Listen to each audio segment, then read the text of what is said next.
Welcome to LFPL's At the Library series, an ongoing podcast featuring author talks, programs, and events at the Louisville Free Public Library. For more information about upcoming events, visit us online at www.lfpl.org/upcoming-events.htm.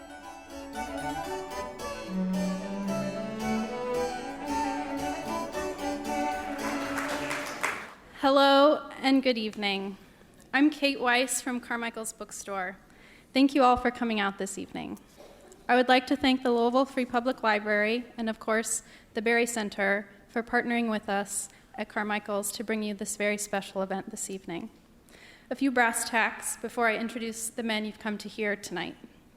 After their discussion, Mr. Rebanks and Mr. Berry will take a few questions from the audience. Please write your questions down on the card we provided at the entrance, and we will collect the cards towards the end of the conversation. We may not have time to address everyone's questions. Mr. Rebanks will be signing books at the end of the program in the lobby, where both Mr. Rebanks and Mr. Berry's books will be available for sale. Please take a moment now to silence your phones. I know that many of us here had very late nights last night. And I cannot think of two better voices to listen to today, or a better place to be than the library.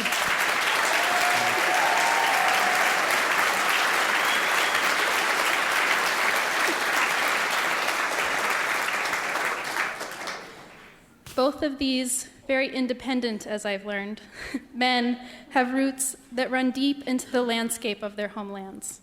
They believe that family farms are not only our past, but are also a sustainable way forward into the future.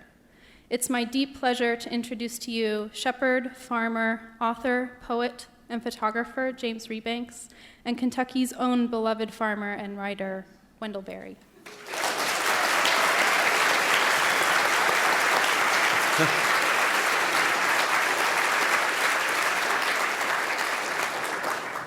So, James, looks like I've got to introduce you. This is James Rebanks of the Lake District in England. He's a sheep farmer. He comes from a long line of sheep farmers. He wrote a wonderful book called The Shepherd's Life, and I read the book. And I wanted to talk to him. And so I agreed to take part in this evening because of my interest in him and what he has to tell us. And so, until questions come from the audience, we're on my agenda. I have some things in mind, and I want to prompt him to talk about them, and I want to be the ideal host and get him to do all the work. But we've had in our minds now for quite some time this issue of sustainability. I think we're stuck with it. We're going to have to keep using it. But I'll remind my fellow Kentuckians that this state has been settled, as we put it, about 241 years. And there have been a few good farmers, people you could pick out here and there. Good farming was fairly prevalent in my part of the state in my childhood. But in general, we haven't sustained anything. The issue of sustainability is local adaptation, whether we can adapt to the demands, whether we can answer the demands of the places where we live and continue to live there without destroying its power to support our lives in those places.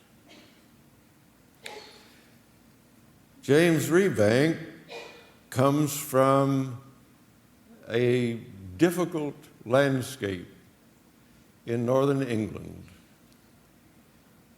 mountainous in good part, and his people have lived there for more than 1,000 years. Maybe he could talk about how much more, but there isn't any good paperwork. We don't know how much more. don't know how. So you see, they've lived there from times forgotten, getting along with their landscape, with each other, with their sheep and their sheepdogs. And to start things off, I'd like him to just describe the economy of that landscape, what living there and making a living there requires. Maybe just give us the idea of how the year's work goes. Okay, so first things first, thank you very much for all coming, and thank you very much to Wendell for doing this tonight. It's one of the biggest honors of my life. He doesn't like compliments. I've learned that in the last 24 hours. But getting the letter from Wendell and being asked to do this tonight was one of the greatest honors anybody's ever paid me as a writer. So your local hero has an influence far beyond this landscape. He may be embarrassed by that, but he does. People in England read Wendell and they know what he's talking about and they know that he's said things that are important. So I've said the embarrassing bit. I'm going to answer the question now. So where we live it's about 900 square miles, the English Lake District. The poet William Wordsworth said it was like the spokes of a wheel. I'm not sure how many wheels he'd ever looked at because it doesn't look like the spokes of a wheel to me. But the 13 valleys roughly radiate out from a central point. And it's the largest area of common land in Western Europe, I'm told, still is. Which means that the valley bottoms are fenced, like much of your farmland in Kentucky, and they belong to individual farms or they're rented by individual farms. But the mountains are common land, which means technically they have an owner, which usually in the distant past was an aristocrat. But there's a separate legal right to graze the mountains in the summer months. And since time immemorial, my family and 200 or 300 other families have had the right to take a certain number of sheep to those mountains every spring, graze them through the summer, and then bring them off the mountain in the autumn. And one of the things I love about our landscape is it's the site of a fantastic victory of the common man, if you like, the peasant. The land was known as manorial waste, and the deal was we were allowed to graze those worthless mountains, is how the aristocrats viewed it, if every 5 or 10 years we mobilized to fight against the Scots. That was the rent. And if you ever look at any of the battles between the Scots and the English, there's a lot of people running away in those battles. And I think that's because they were all just doing just enough to pay their rent, which was to turn up on the battlefield, march into Scotland, and then get the hell out of there. And so there weren't many heroes in those battles. And we still have that right. And the amazing thing about that landscape is that the aristocrats' descendants who still own many of those mountains don't have any legal rights to graze their own land because it's a separate legal right established by precedent by the peasantry, if you like, my family and the others. And recently a mountain was sold, and some enterprising land agent persuaded an Indian millionaire to buy the mountain for £6 million, but then had to explain to the Indian millionaire that he had no rights to do anything with the mountain except walk a herd of geese across the village green. And that was the sole thing you get. So how does our landscape work? It all revolves around the rotation of the sheep in the summer months from the mountains, where this free grass that we have a legal right to exists. And the minute they go to the mountains in the spring, that's some of my sheep heading up there, the valley bottom land that can be mown, that's improved land, good land, enclosed land, is put aside to grow the hay. And the whole year revolves around that movement of sheep, and it's as far as we can tell from the written record, that's how it was 1,000 years ago when the Vikings came to our landscape and brought some of the sheep genetics of the sheep that we have. And as far as we know, judging by the archaeology, that may go back 4,500 years. And the thing that takes my breath away, this is a long answer, sorry, Wendell. The thing that really takes my breath away is that those sheep have repeated that cycle of going back to the mountain every single spring, every single summer, in an unbroken chain with mother teaching daughter where they live on the unfenced mountain for at least 1,000 years and maybe 4,500 years. And that, to me, that's a remarkable thing and a thing I'm really proud to play a tiny little role in. And I write in The Shepherd's Life about the pride that we have to do that. So I write about growing up and being surprised that teachers thought it was a sort of dumb thing to want to do, or a not very ambitious thing to want to do. And I was brought up in a different tradition that said it was the proudest thing to do that a man or a woman could do. So the mountains, in effect, have picked the kind of sheep that could survive. Yeah, it's all about local adaptation. So those sheep are, and you can actually read about it in the Icelandic sagas, the story of the Vikings settling Iceland, and they also write about England. They wrote about these sheep which had to survive the toughest winters, and they actually, we talk about tough winters. They're not actually as tough as the ones you get. Our temperatures don't go as low, and we don't get as much snow. But sheep, any of you that are sheep farmers will know, sheep hate prolonged periods of quite cold, very wet weather. And these are probably the toughest sheep in the world for surviving on mountains in very wet, blowy, quite cold weather. Because it wears the flesh off them, basically. It's exhausting weather for animals. And they've evolved to adapt to it. And the mountains and the sheep together have picked the kind of people that can put up with them. Yeah, some of the most. I'm feeling a little at home with Wendell because, some of the most independent, stubborn, conservative with a small c. Do you use that expression? So not politically conservative, but socially conservative and tradition-wise conservative people in Britain, and people very, very stubbornly proud of where they came from, what they do, and prepared to hold on to that despite everybody telling them they should do other things or that what they do is the work of yesterday. And and very forthright in standing up for their rights and their heritage. So they're very independent people, but they can't get along without each other. No, the farming system, unusually for England, unusually for a lot of Europe, is both private enterprise and independent in the privately owned fields. But when we go to the mountain to gather the sheep, it takes 10 shepherds and shepherdesses 2 days to gather the mountain where my sheep are, and 25 sheepdogs, and no man or woman can do it on their own. So there is a very ancient tradition of collaborative working to gather those mountains. There's also a lot of cussing goes on because we're half independent and half collaborative, and we rub along around the edges.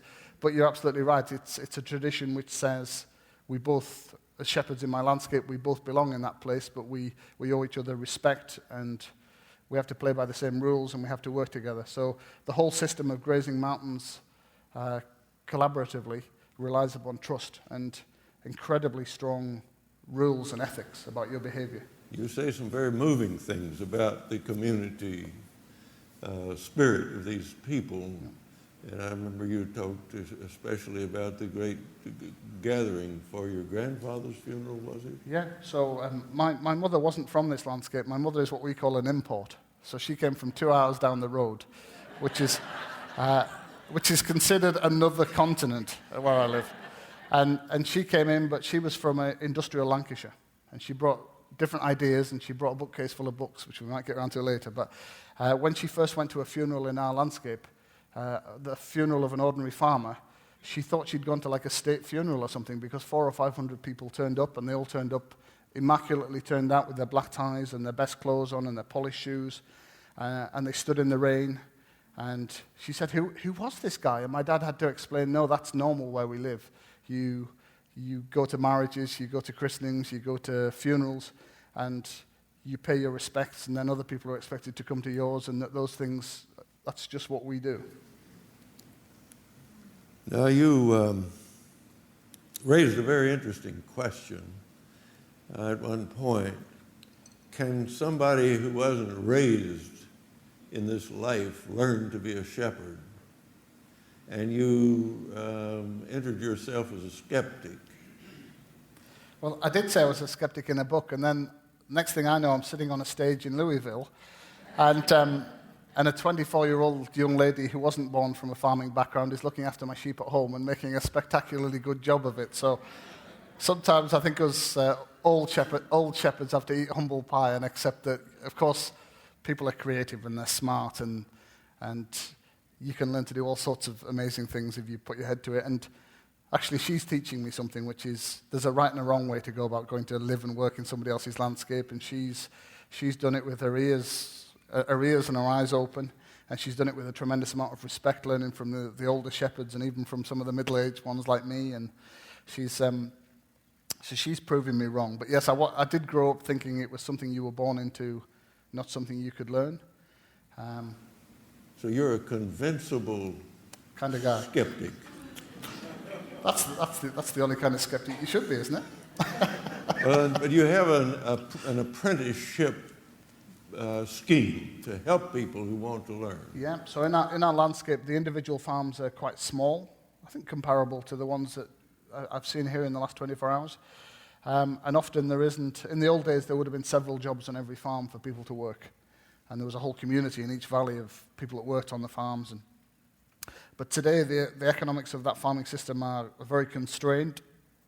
And a few years ago we decided that the only way that we could bring through the next generation of shepherds was to collaborate on that. So I had a young man who worked for me until very recently as an apprentice, and he worked on 4 other farms, and we shared him. And I said to him one day, "How's that going?" And he said, "I'm being told how to do everything 4 different ways." In one of the books, The Shepherd's View, I think it is, you make the statement that in certain situations, money isn't enough. And that's when you refused a high price for a ram? Yeah, I don't know if maybe some of you were, but I was brought up to be almost completely disinterested in money, actually. My father was almost completely disinterested in money. So he thought work needed doing whether you got paid for it or not. And it used to drive me mad, because I was reading these sort of modern economics books, or how to run a business, or, and then your dad's just waving away the mere mention of money when we're doing work on a neighbour's farm. And my grandfather, one of my grandfather's best friends, went every year into one of the remote valleys, and he used to buy in the autumn the lambs that had been reared on the mountain and take them to the lowland and fatten them and grow them on and sell them to butchers eventually. And he told the tale about going to a farm, and without really intending to, because the rules of the game were and are that you're not supposed to get things too cheap, and you'd be a fool if you paid too much. So you needed to find a sort of middle ground that was fair to everybody. And on one occasion, when he came out of that valley, he spoke to somebody else, and they said, "The price of sheep's gone up a lot. You've stolen those sheep off that guy." And he went straight back to the valley with a fistful of money to give them back to the farmer to apologize for being what we would call too sharp. And because he felt he'd broken the rules, the etiquette. And the farmer refused to take the money back because his etiquette was that he'd shaken hands on the bad deal and it was his fault. So what do you do? And the story was, and I've heard it 3 or 4 times, 3 or 4 different times this has happened that I know of. He waited until the next year, and he went back to the valley, and he paid nearly twice as much for the sheep than they were really worth to correct what he thought was his overly sharp behavior the previous year. So, and one thing, I lost my father 18 months ago, and I write about him in The Shepherd Life, but when I was 20 years old, I sometimes wanted to strangle my father because of this indifference to money. And I used to say, "Look, we're going broke. We can't afford to be like this anymore." And I love my father dearly for his values now. I think, actually, you were right. There's more important things than money. There's neighbours, and there's acting decently, and there's the continuation of the things you care about. And I don't think I'm as good a man as my father, but I'm working on getting back to that kind of position, because I think the world would be a better place if people were a little bit less obsessed by money. Well, there's a little bit of that.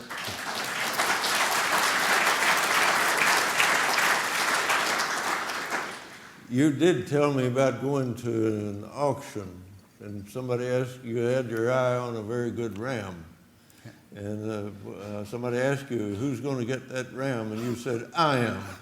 And he said he wouldn't bid. Yeah, that's true. So we also have the key way that you improve a flock of sheep is in the buying each autumn of the ram. We call them tups. I'll just call them tups for the end of the rest of the night. So because a tup can mate with anything up to 120 ewes, the ratio means that the tups are worth more than the ewes. It's not a sexist thing. It's just natural dynamics and numbers. So each autumn we go to all of the sales, and we're looking for an exceptional tup that will bring the right genetics and the right aesthetics to our flock. But I have, all the time that I was growing up, the older shepherds would ask me, which one do you want? And we would try to avoid bidding against each other. It seems pointless to bid against each other to insane amounts of money. So we have this system where you're supposed to hint at which one you want, and then we all try and work it out before it goes in the auction ring, and we all step back. And there is an argument for us all being greedy and self-interested, but we'd all be paying far too much for these sheep. So, the story you tell is there's two things going on here: an ethical system that requires you not to be too ambitious and selfish, and then there's an incredibly selfish drive to try and have the best flock of sheep in your landscape. So I'm trying to breed the best flock of these Herdwick sheep that I possibly can, and I have to find a polite and honourable way to hint to my friends and neighbours that I need the best tup in the auction.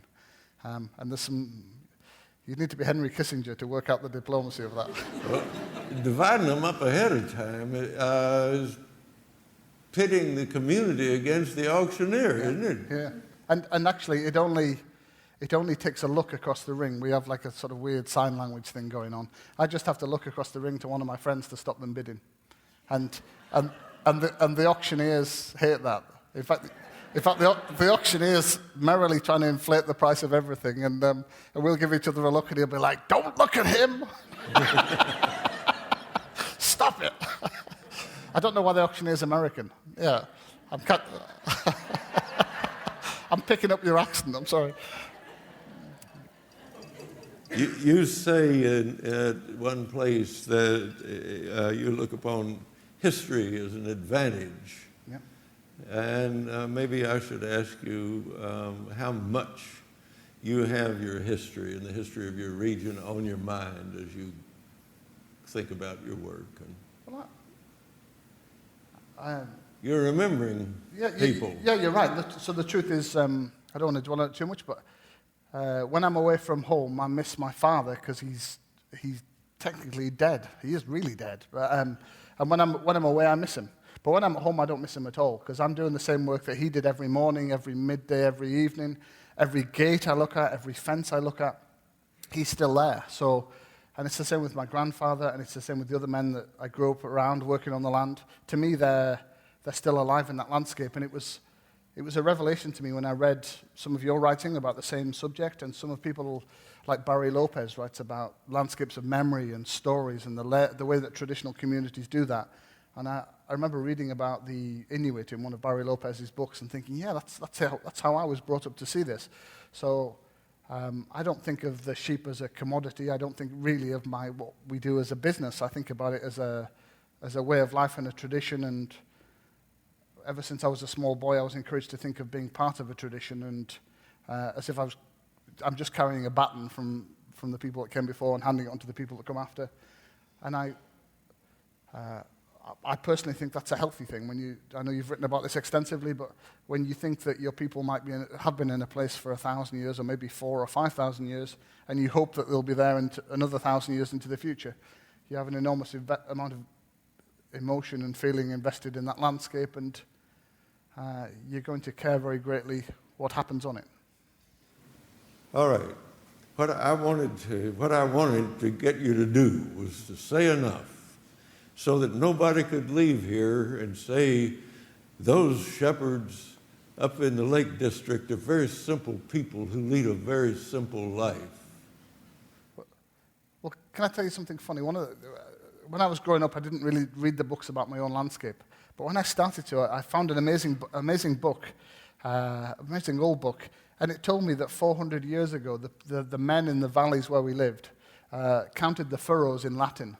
They were so well educated in the small church schools in our valley that they counted the furrows off in Latin. And I love that, because people are saying, oh, you're a strange shepherd, you're into books, you read, I don't know, you read the classics or whatever, but that's not a new thing. Rural, lots of you know, you're nodding, rural people have always been smarter than anyone gives them credit for. They've both in a practical way about managing the land, but rural people have had books for a very long time, haven't they? They've had learning for a very long time. And you meet, about a year ago, I had to go to some of the Scottish Islands in the Western Isles, and The small crofting farmers up there are amazing. You're talking to somebody about sheep 1 minute, and then they tell you that they used to work for the government in Zimbabwe, like 5 years earlier, or they did molecular physics for 20 years in their youth, and then they came back to run the farm, or they start quoting Virgil at you or something, and you think, wow, these are amazing people. And I think there's a lot of that. A lot of rural people will play the game and pretend they're not that smart when they get people from the city turn up, and I can do that. I've done that in my life as well, but yeah. Okay, we got this very complex way of life that is in some way the same as a very complex economy, a way of living. And it then has to take its place within a larger economy, national or European or global. Yep. And maybe we could talk a little about that. Okay. Well, if people want what you have as cheaply as possible, it helps if they think you're very simple. Yeah. So it might help to put into context how much I get paid for what I produce. So the lambs that we sell for meat, my primary business is selling breeding stock, but the spare male lambs I sell for meat. And I've thought about it my whole life, and I'm quite comfortable with that. I thought deeply about it, and that's okay. But I sell them for a quarter of the real price that they were sold for when I was born in 1974. Yeah? And here's the best bit. If you ask anybody in England, is lamb now cheap? They say no, it's expensive. And when you interrogate what they mean it's relatively expensive compared to industrial chicken, which is 10 or 12 times cheaper than it was in 1974, because you can industrialize pig production and chicken production more than you can sheep. So that's the context. All the graphs are going down into the ground, and we're trying to hang on and do what we do. But the truth is, even if you go back 700 years, there are documentary references to our wool traveling as far as the Mediterranean, like 700 years ago. It's something that was done for trade. It was originally done for wool, and later it was done for meat, and there's a whole system around it. And I don't think you have the same thing here, but the mountains in the north of England and in Scotland have always been the nursery for the national sheep flock, right? All the lowlands of England. If you ever go to England and you travel through lowland England, the sheep you're looking at in the fields, 80 or 90% of them were born and lived their first summer on the mountains with a mountain mother. So for as far back as anyone can remember, again, possibly many, many centuries, every little town, every large village, right around all of these mountains has its own economy, and through those auction marts and through the droving trails that lead from them, there's a flow of livestock from the summer grass in the mountains down into the lowlands.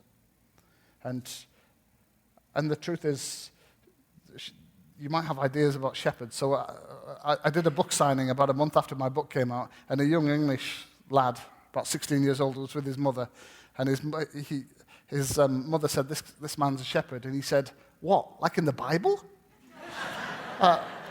So people have some quite old-fashioned ideas about shepherds. The truth is, I don't wear one of those things like in the Nativity, and I don't stand on a hillside looking for stars. I'm surrounded. I'm part of a community. I'm part of an economy that's a complex economy that happens to be very old, but it's also works like many other commodities. It has a sort of marketplace and buyers and connections and conversations and dialogue.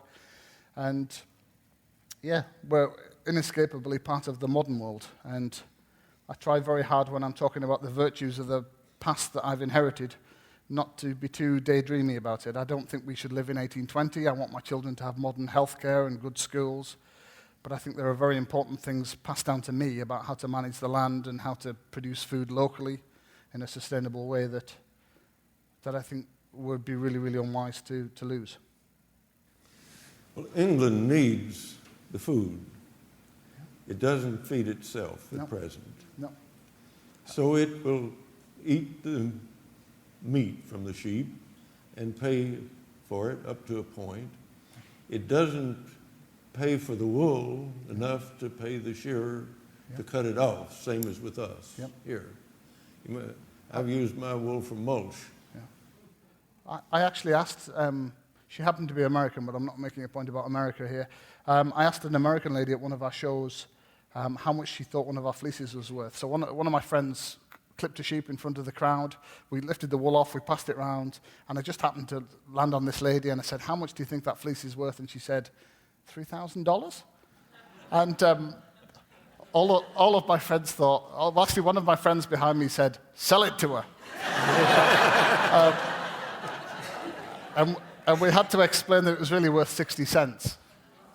60 cents. I have to pay $1.50, I think, to share. I actually share the sheep myself. With my family do our own. But you pay $1.50 to have somebody else share your sheep, and then the wool's worth 60 or 70 cents. How insane is that? It's one of the world's greatest products. It's amazing. The science about wool tells us how amazing it is. Do you have any way to speak back to the larger economy? Is there ever an asking price, for instance? No, there is no. Everything I sell to supermarkets or to the sort of standard farm economy, I have no bargaining power whatsoever. I'm dictated to by a system. And when I was growing up, I thought, oh, maybe our fault is that we're a little bit too old-fashioned. Maybe we're a little bit too small. Maybe this is a sensible system, and it leads to big, efficient farms, and that's all healthy, and they're the winners, and they survive. That isn't what's happening in the countryside at all. I don't think it's what's happening here from what I can observe. It certainly isn't happening in the UK. The largest farmers borrow the most money to modernize, to buy land, to buy machinery. They go into massive amounts of debt. They produce more and more and more and more with less and less manpower and less people on the land. And what happens? The supermarkets are the only people that buy the quantities of stuff that they produce, and periodically they ask them to produce beneath the cost of production.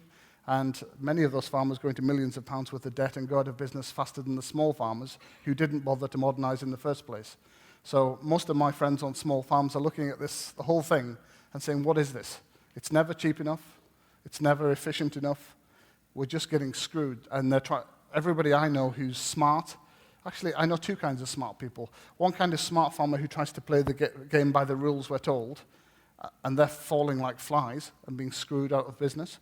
And then there's another kind of smart, which I think is to try and do something to add value to your produce, try and do sort of community-linked agriculture, and try and have some kind of other relationship with the public, with your food.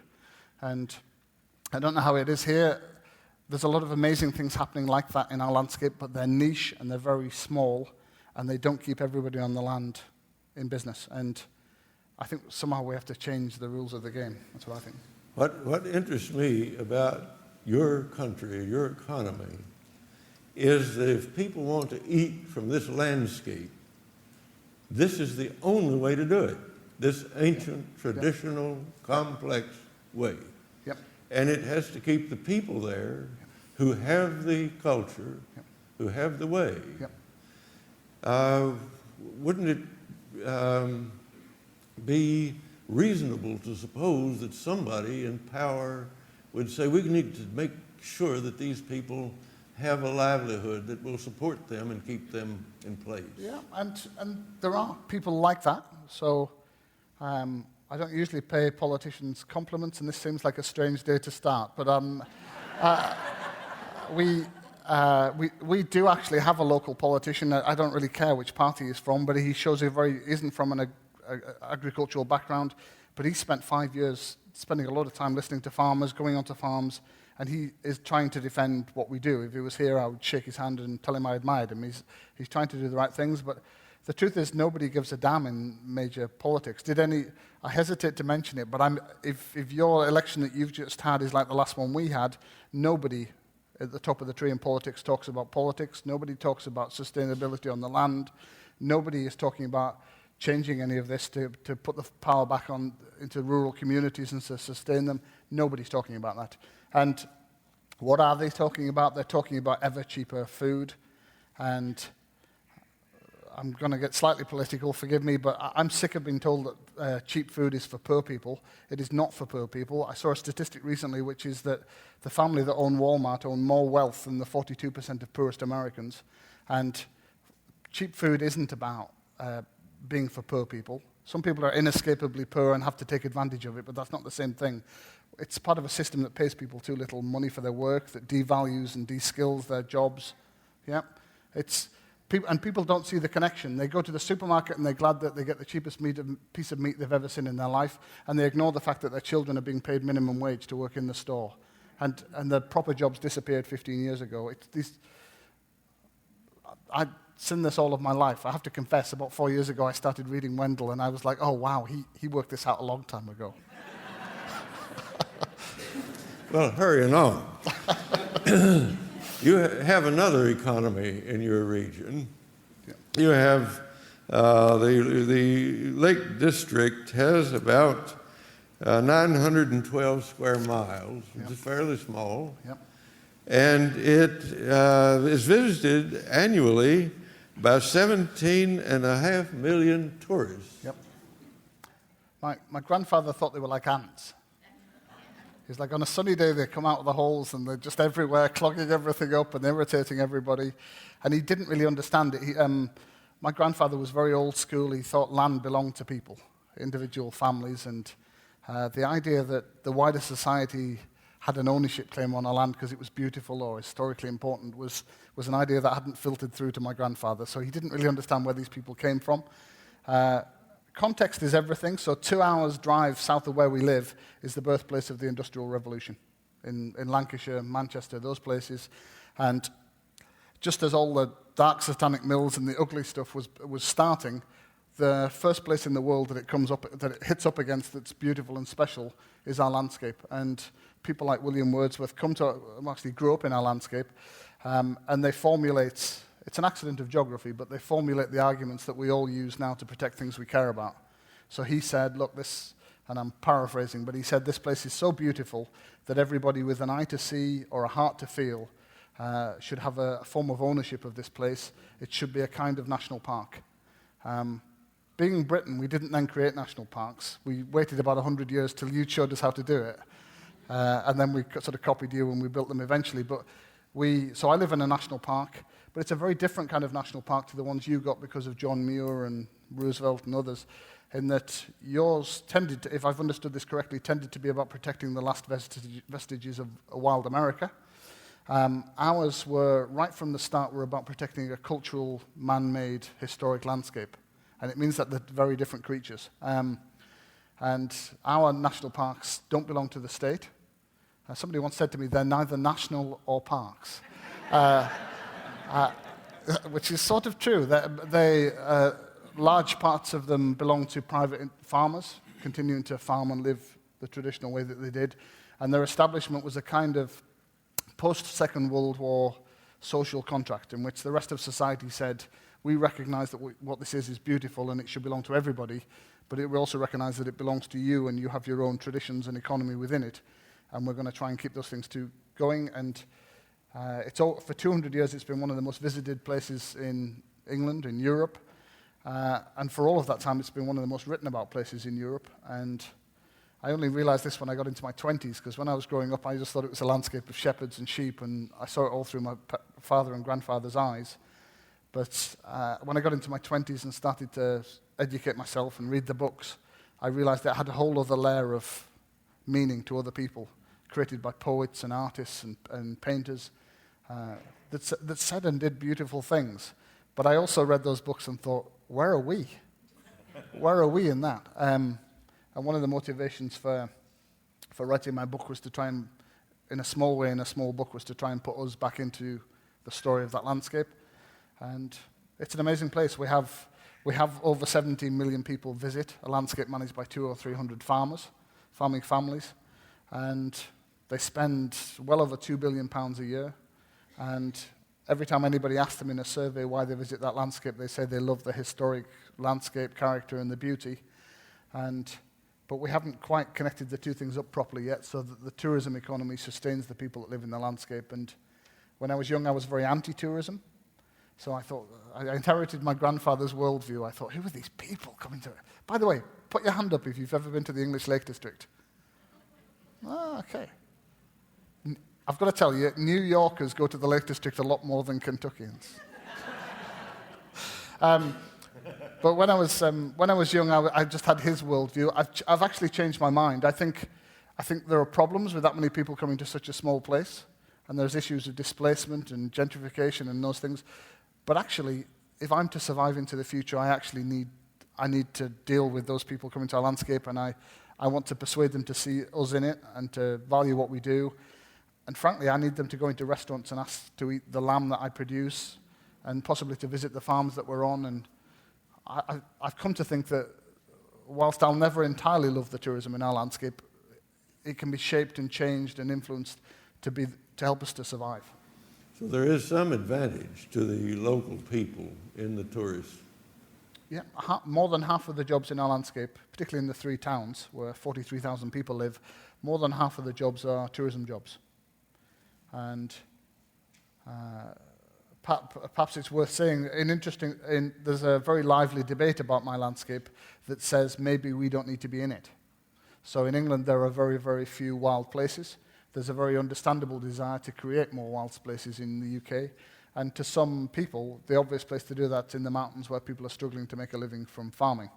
Now, I happen to respect that point of view. I just think there are better, more sensible places where there isn't historic farming and where the scale would work ecologically, particularly in the Scottish Highlands, where I think that makes more sense than in quite a small area that is so historically significant as our own.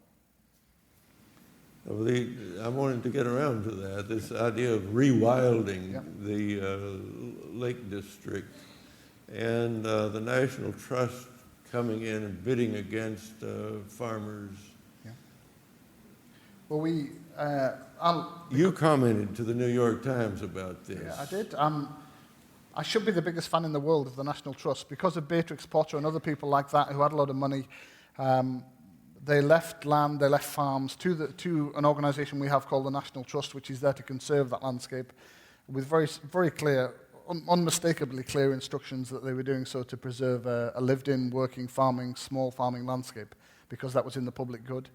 But recently, I've become a critic of the National Trust, reluctantly, because it looks from the outside like they don't care about small farms anymore. So recently they had the opportunity to buy one of the most important, most beautiful, most special farms in our landscape, and they deliberately used their wealth to buy the land away from the farm so that the farm is broken up. And to be fair to them, they were in a difficult position. It was the land agent that was offering it in different lots, but I still think they've dropped the ball. They've dropped the baton that they were there to support. I think they represent a particular kind of conservation that values small farms, and for reasons I've already given, I think small farms have never mattered more than they do now. And I think we need organizations like them to defend them. And most disappointing of all, the boss of the National Trust, a lady called Dame Helen Gosh, recently said that it wasn't their job to sustain a way of life. And I'm alarmed by those words, because it strikes me that it's exactly their job in our landscape to sustain a way of life, not for my benefit as an individual, but for the wider public benefit that comes from a historic farmed landscape. There's a very moving passage in that Times article, very moving to me, because the National Trust showed up with its lot of money and bid against a local farmer for a farm at more than he could afford, and I assume more than it would be worth as a farm. Yeah. And the man's response was, "What about me and my family?" And I thought how often that must have been said by people in eastern Kentucky with the overburden from the strip mines coming down onto their houses and yards and filling their stream. What about me and my family? So I was saying to James a while ago, you got the food industry coming at you on one side and the conservationists coming at you on the other. Yeah. There's surprisingly few people standing up for the sensible middle bit, which is let's have a peopled, farmed, I hate to keep using the word, but sustainable sort of farming system on the land. Yes, by all means, let's have more woodland. Yes, by all means, let's have more wild things. Let's have less chemicals. Let's have more birds. But let's do that in a way that has a peopled landscape with thriving local communities and a local food network. Let's not do it through this crazy idea that if we throw ourselves even further into the hands of an industrial food system, we can spare up some token bits of wilderness. To me, that is a really flawed way of looking at the world. You summed up this polarity between the food industry and the conservation industry as a choice between too little and nothing. Yeah. It's either, it is. What do they? This is not as if it were recently a wild landscape.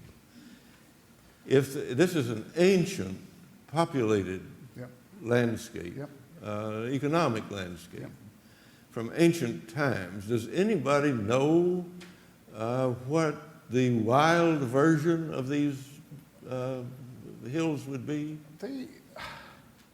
And I want to be fair here, because actually the people that disagree with me are not bad people. They just believe a different thing to me, so I'll try to be fair. The old historic version of this was that it was wild wood. So the ice sheets retreat 10,000 years ago. It's wild wood for a very long time, maybe 5,000 years, and then it's slowly settled. And in the last 600 or 700 years, it's extensively cleared until there are, frankly, too many trees, about 80, 50, 20, 30 years ago. The historians, as I understand it now, are saying that's not actually true. From the minute that the ice starts to retreat, a little bit like in the far north now, people follow herds of animals as hunter-gatherers. Then they follow herds of animals that are sort of semi-domesticated. They're slashing and burning. They're changing the landscape right from 10,000 years ago. And I think there's even a pre-last ice age history to our landscape as well, which is starting to emerge from the record. So to me, it's never been pristine wild. It's always been shaped by man. It's always been there. But my personal view is that we have to make decisions about different landscapes, about what is the most significant thing about that landscape. And some of the landscapes, some of the upland landscapes, particularly in Scotland, I may upset Scottish people here, but because of the clearances in the 19th century, the older ways of farming were swept away, which leaves you with something much more new. And there's already a degree of abandonment because of things like isolation. So to me, wilding is a much more sensible proposition in those landscapes, particularly as there is enough scale for some of the larger predators and for it to work on those bases. So I'm not dogmatically anti-wild. But in our landscape, because it's so small, because it's so heavily populated, because it's so carved up with roads and surrounded by very intensively farmed land or towns and cities, and because it has a very, very old farming system which people come from all around the world to look at, I think you make a fundamentally different decision and you say, okay, how do we make it better for wildlife at the same time as having the farming? And I think that where the National Trust is struggling is farmers are troublesome. Yeah? We're troublesome, we're contrarian and independent-minded, and it's probably easier not to work with a farmer on a piece of land if you want it to have more trees on it. So I can see why that's attractive. Okay, let's just buy the land. Let's not worry about the house too much. But that has other effects. So those small valleys have small primary schools where you need families to live in the farmhouse. Those people stand and explain the landscape to the 17 million visitors who are walking past their farm.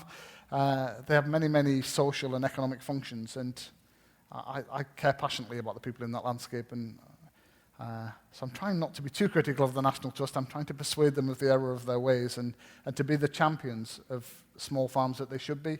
They have many, many, many hundreds of thousands of members, and I want them to be a radical, campaigning, game-changing organization that does things with their members and the general public to support small farms. Now I have a confession to make. You don't like me? I've known what time it is at various stages since we started, but I don't know when we started. And I thought Carol was going to be around somewhere to tell me when to quit, but I don't see a soul out there to help me. But I wanted to ask you, I think we'll just end anyway. We've got two of the most independent-minded men on the planet here. We've stood this about as long as people ought to be asked to put up with this sort of thing. And I thought to end it, I would ask you to read your grandfather's moral code. Okay. Okay. I should tell you, when I wrote The Shepherd's Life, which is a book I sort of poured my heart into because it's about my family and my people and the things I care about. My father was dying of cancer, and it became like a letter to my dad. I wanted to tell my dad why I respected a working, modest, hard-working man. So this bit's about my grandfather, but it could just as easily be about my dad. You got this from his stories that he told you Yeah. and so on. My grandfather is asleep in an old brown armchair that is for his use and his use only. He's read the local newspaper and fallen asleep in it after his midday meal. He's old and tired because he starts early and he works too hard for an old man, but I wish he would wake up. Sometimes when he's not working, he tells me stories. He loves to tell stories, true stories. This is how he passes on his values, how he tells me who we are. They have morals, these stories. We don't give up even when things are bad. We pay our debts. We work hard. We act decently. We help our neighbors if they need it. We do what we say we will do. We don't want much attention. We certainly don't want to be on a stage in Louisville any longer than we have to be. We look after our own. We're proud of what we do. We try to be quietly smart, and I would underline the quietly part, i.e. not on a stage. We take chances sometimes to get on. We'll fail sometimes. We'll be affected by the wider world, but we hold on to who we are. So.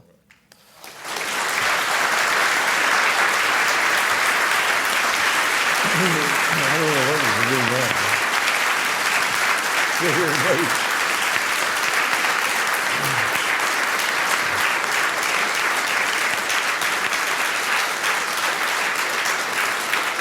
Now there's something else we're supposed to do, and we're just waiting to find out. We're waiting for further instruction. All right. Well, we've taken a few questions from you all. If you still have a card, please pass it to the ends, and we'll get to as many as we can. So the first question, is that better? Sorry.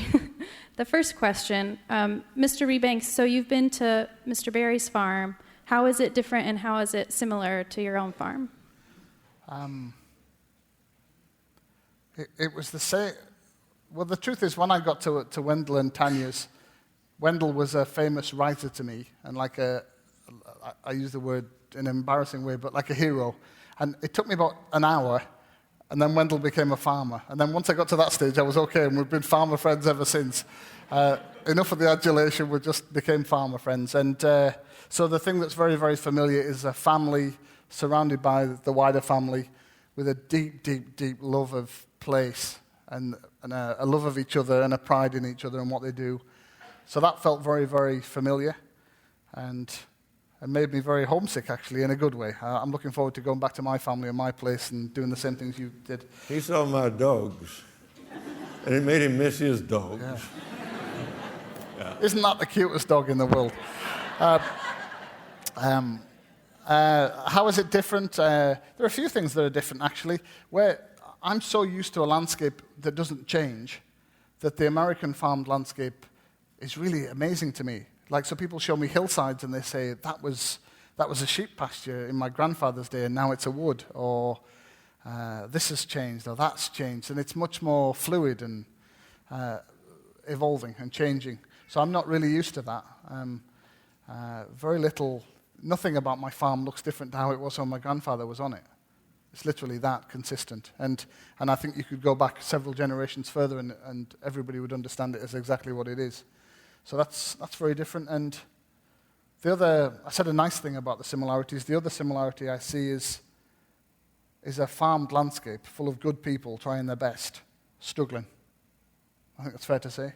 Families that are struggling to make a living, families that are struggling to get anyone to care.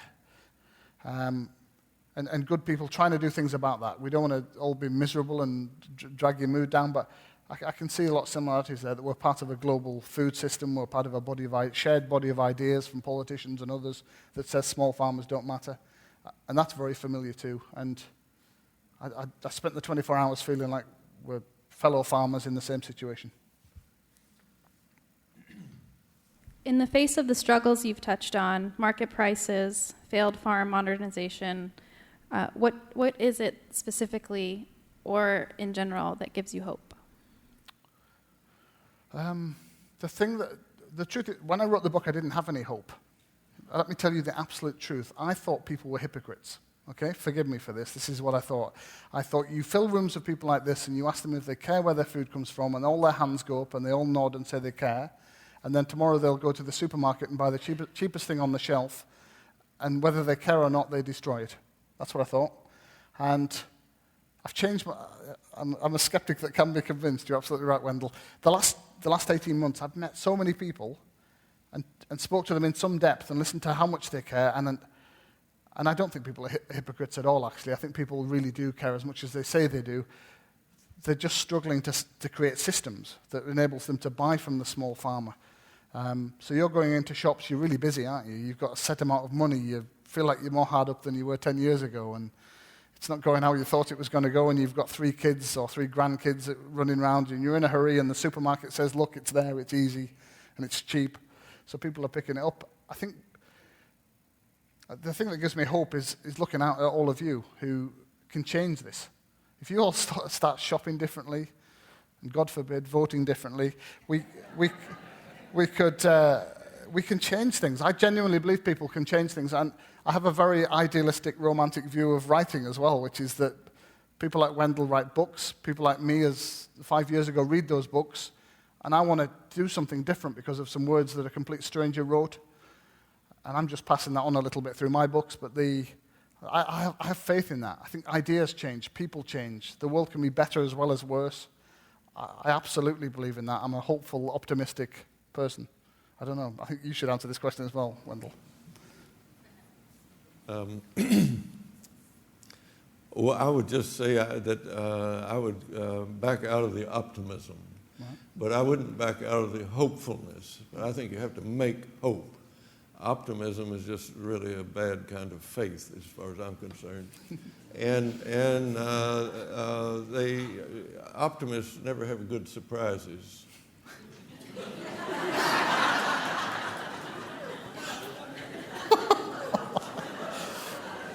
All right, we'll settle on hope.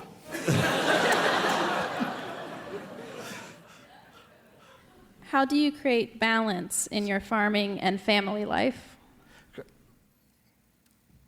Having said I'm going to settle for hope, I'm going to go back to the previous question and not settle for hope. I'm sticking with optimism, and I'll tell you why before we answer that question.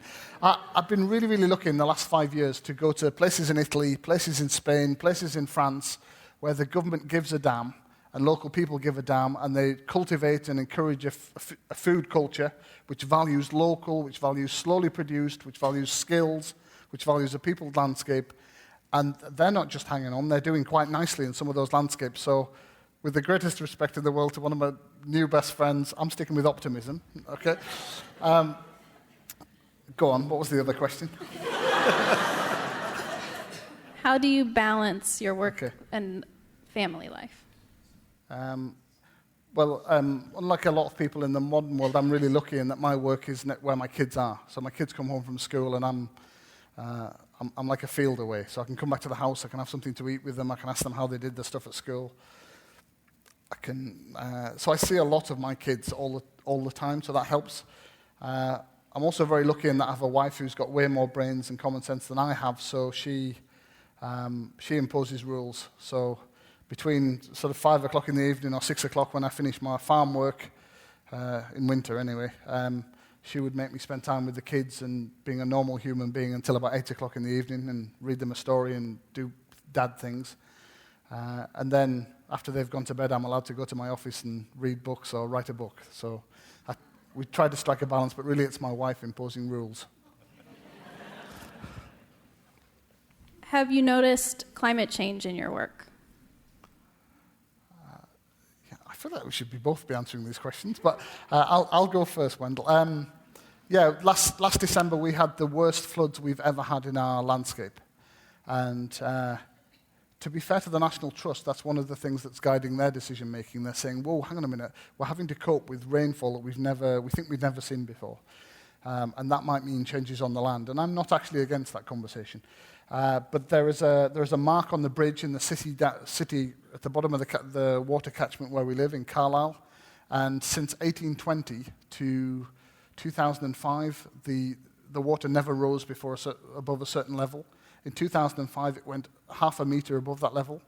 And last December, it went another half a meter above that and flooded places that nobody's ever heard about flooding, flooded farmland in ways that nobody's ever seen or imagined before. So is that climate change or is that an extreme weather event?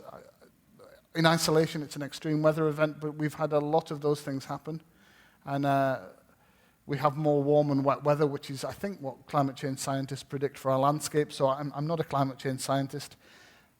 Many years ago, I was probably skeptical about some of the things they're telling me, but it looks suspiciously like what they told us was going to happen is happening in my landscape. Climate change. That's the subject. Yeah. Oh, dear.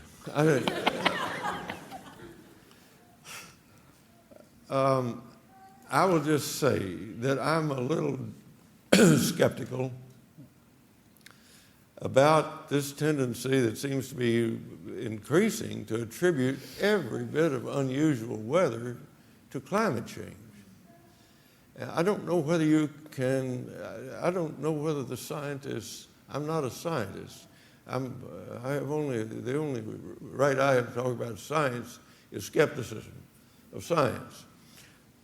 But I don't believe that there's any scientist who can make a direct connection between any single weather event and climate change.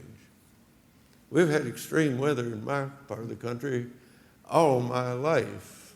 And of course, I suppose the climate's been changing all my life. Yep. Yep. I'm very old, you know. Yeah. I don't remember when this whole country was covered with water yet.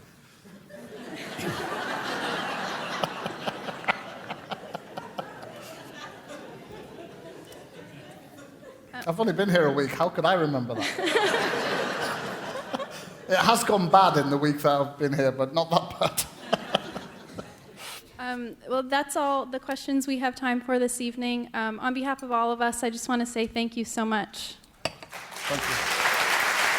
Thank you. Thank you.